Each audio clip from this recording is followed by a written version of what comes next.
Hey YouTube, welcome back to Dwayne's World. So have you taken all the necessary steps to really prevent future problems during this growing season? Well, I'm going to attack one of those things today. You want to know what it is? You better stay tuned.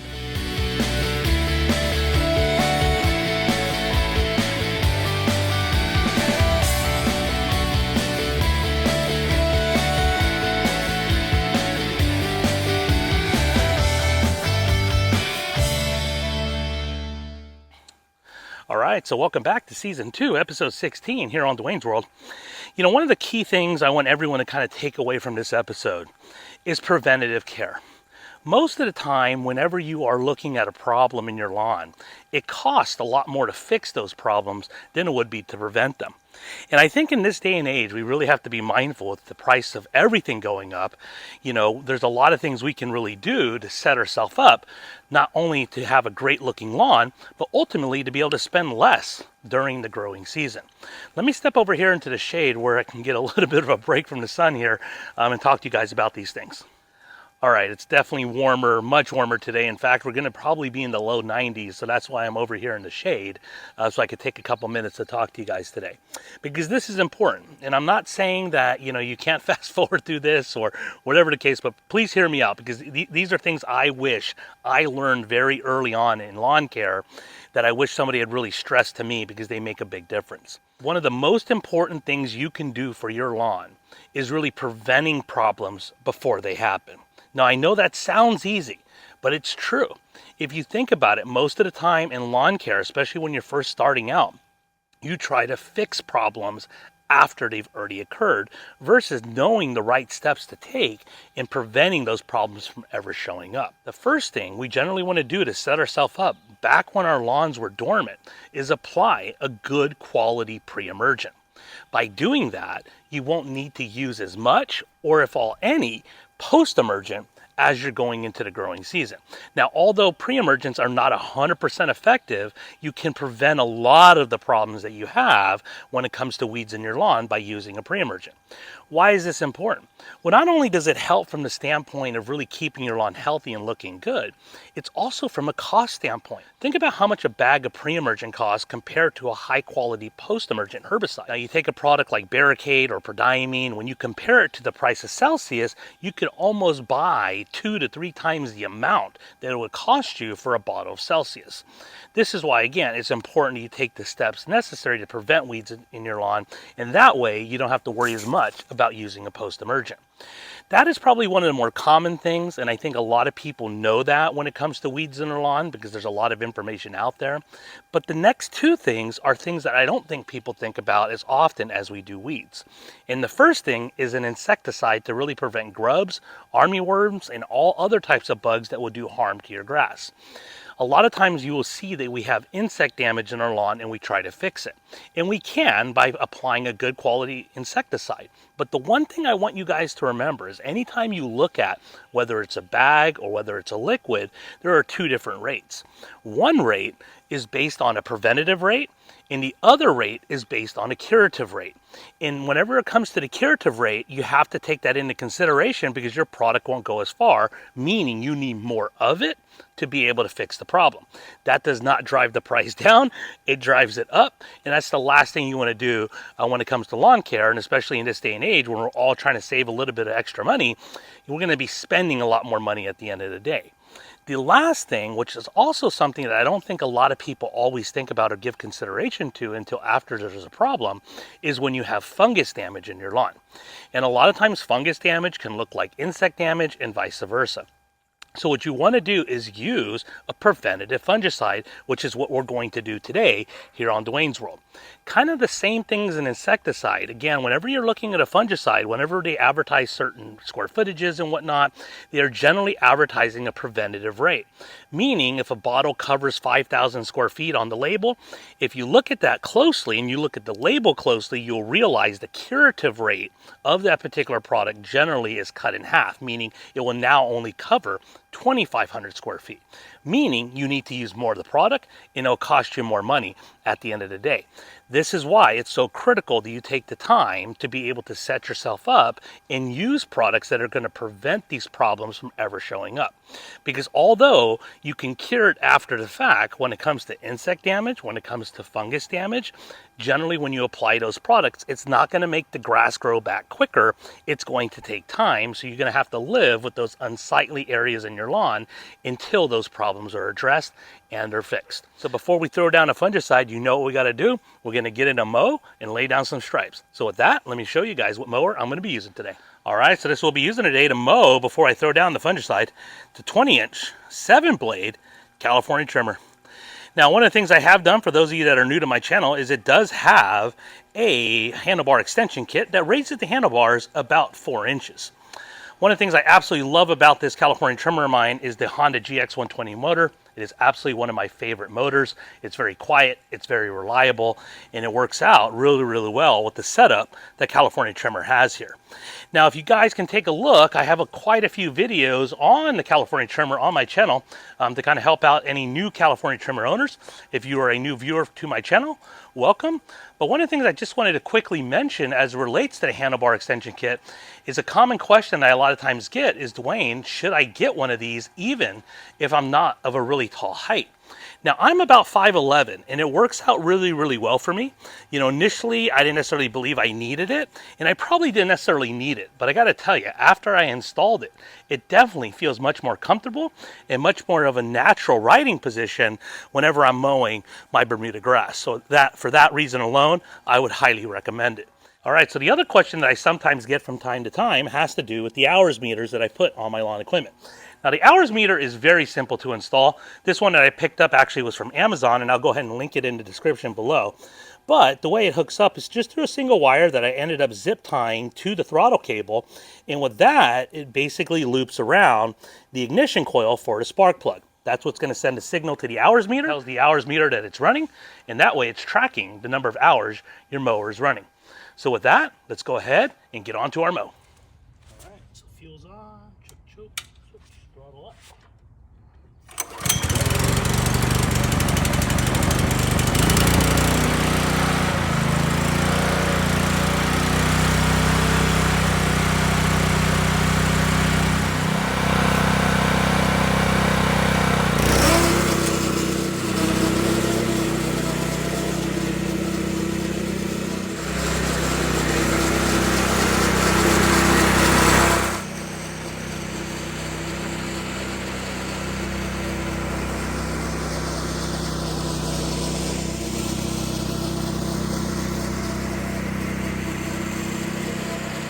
All right, so let me just jump in here for a moment because I just wanted to talk about why you're seeing some of the yellow marks throughout my lawn. Now, I referenced this during my last mowing video on my back lawn, but I applied some Celsius and Certainty combo to take care of some weeds and some POA that had grown up in the lawn. So I guess when I sprayed it, it wasn't that my mix rate was wrong. I was using the full rate, and I'll probably back it down next time, but let me show you guys what happened by over applying Celsius and Certainty. All right, so as you guys can see here, you can see some yellowing on my lawn, and that's where I just over applied too much of the Celsius Certainty combo. It's also where generally too, whenever your lawn is waking up, you can set it back a little bit. Now, I'm not really too worried about it just because of the fact that Bermuda is very hardy and it's gonna grow back. Within the next couple mows, this is gonna absolutely be gone. I just wanted to kind of throw it out there just because as I'm mowing, you're gonna see these things and you may have the question of what's going on in my lawn. And with that, let's get back to the mow.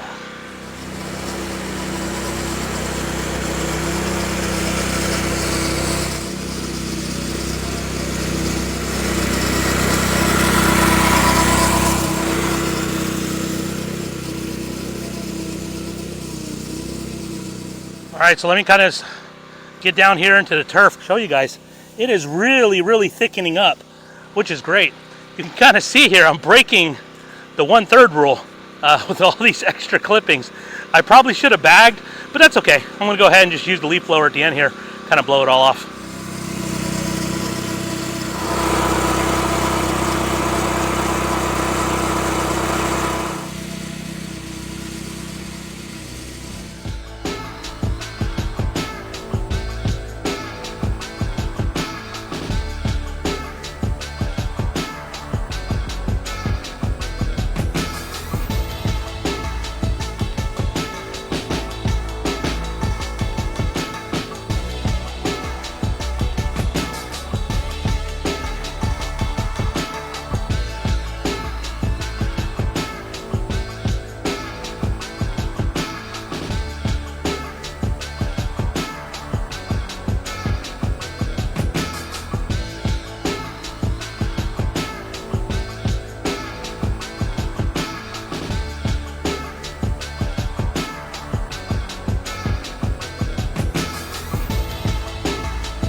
All right, so I'm still not done mowing.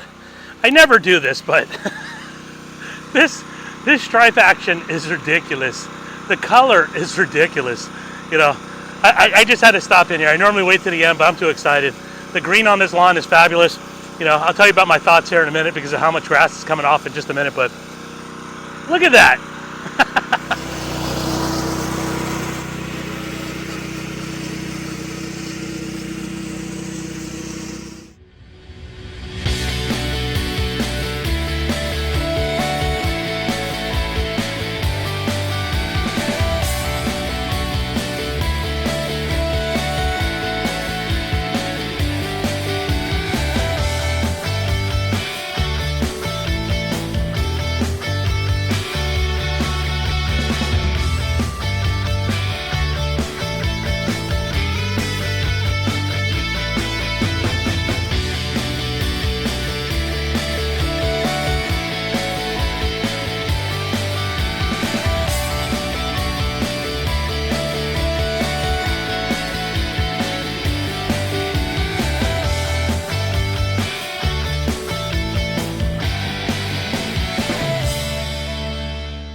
All right, welcome to the 90s. It is definitely a warm day here in Southern California, but I'm gonna go over here to the shade for just a moment. You know, the lawn is just crazy thick right now. Thank goodness I'm not really scalping. I think there might have been one part that was slightly or going to start to scalp, but you know, this is about a 5/8 inch height of cut. Lawn is looking great. As I guys kind of give you a sneak peek there. Let's go ahead and take a look here. Oh yeah, look at those stripes. It is absolutely looking on point. I cannot complain about that stripe action. Let me go ahead and turn the camera around here. As always, give you guys a better look. All right, so there we are. Stripe action looking on point. But the color is just awesome. So happy with the way the Anderson's product has been performing this so far this year. You know, I haven't even started to add, you know, some of my liquid fertilizers that I plan on doing. You know, you're gonna have to subscribe to my channel if you want to see what I plan on using from a liquid app standpoint. But this is definitely the way I wanted to kick off the season. You know, yes, there is that little bit of yellowing that you can see there. But the more I mow it, the more it's going to grow, the more it's going to fill in. And that will definitely go away, you know, as we are continuing to green up. You know, I still have a couple of spots where it has to fill in a little bit more, as you guys can kind of see, like in this area here. But that won't take too much longer. You know, I'm watering about 2 to 3 times a week to be able to get to the 1 inch. You know, it definitely looks like my watering schedule looks to be on point. Don't really see any dry patches or anything like that. So with that, I'm gonna go ahead and clean up here and then get on to throwing down the fungicide. And I'm gonna show you guys what I'm gonna use because it's something I've never used before. All right. All right, so this is what I'm going to try out today for the very first time. This is made by Talaris. It's a 50 water dispersible powder. I'm going to use this as my preventative fungicide. Now, what's inside this bag is actually 4 8-ounce bags that you can use to be able to apply to a backpack sprayer. The rate I'm going to go with is 2 ounces per gallon. So basically, one of the bags here will cover 4 gallons and 4,000 square feet on my backyard. So because of the fact that this is going to be a soil application, I'll be going ahead and using my floodjet tip. So that way the product can really get down into the soil, and then we'll go ahead and water it in thereafter. So with that, let's go ahead and fill up the backpack sprayer. I just want to jump in here for a minute. Unfortunately, as I was filling up my backpack sprayer, the battery on my camera had died. So I didn't get that part on video. But I want to give you guys just a couple of tips as it relates to a backpack sprayer. What I like to do to mix up the chemicals is I have a 4-gallon backpack sprayer. So what I'll do is I'll start by filling it with 2 gallons of water. Then I'll add my chemicals. Then I'll go ahead and mix it up. And then add the remaining 2 gallons to the top, mix it up one more time. I think this works out really, really well for me to get that chemical suspended in the water. The other tip I want to mention that's very important is that you're using the correct type of tip. So when it comes to a fungicide or an insecticide where it needs to get down into the soil, you want to use a floodjet tip. What does a floodjet tip do? It's basically a heavier droplet of water, so that way it's really getting down into the soil. Now, if you're applying a fertilizer or maybe an iron treatment, you want to use a foliar tip where it's a much finer mist, and that way that can attach to the grass and makes for a much, much better application. Really, really important that you use the correct tip. for the correct application. All right, so the last tip I just want to give you guys is about calibrating your backpack sprayer. So regardless of what type of backpack sprayer you have, which manufacturer, that doesn't matter. What matters is whether or not you've calibrated it. Well, what do I mean by that? What that means is, do you understand how fast you need to walk whenever you're applying your particular chemical to your lawn to cover 1,000 square feet? Now, generally, if you're walking too fast or you're walking too slow, you're going to really affect the amount of product that's getting into that amount of square footage, which is not what you want to do. This is less complicated than it really sounds. There's a lot of great videos online. I recommend one by Ron Henry on how to calibrate your backpack sprayer. Take a look at that. That way you'll understand how to calibrate your backpack sprayer, so when you're applying your chemicals, you know how fast you should be walking. Because of the fact that I've done it so many times, now it's just through muscle memory that I kind of know how fast I need to walk whenever I'm applying any type of chemical, so I know I'm covering the right amount of square footage. You do this and you'll be much happier with the results anytime you're using a backpack sprayer. And with that, let's go ahead and get on to the spray.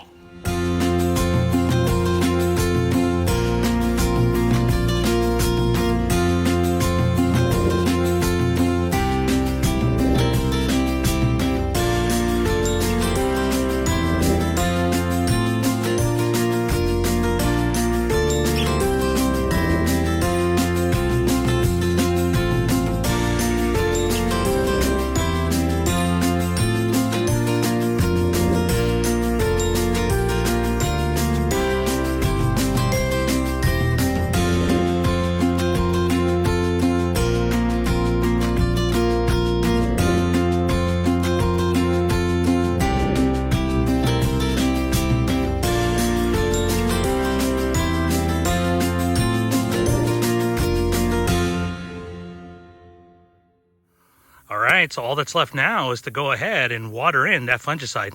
You absolutely want to make sure you get a good amount of water down so you can really drive that fungicide into the soil where it really needs to be in order to be effective.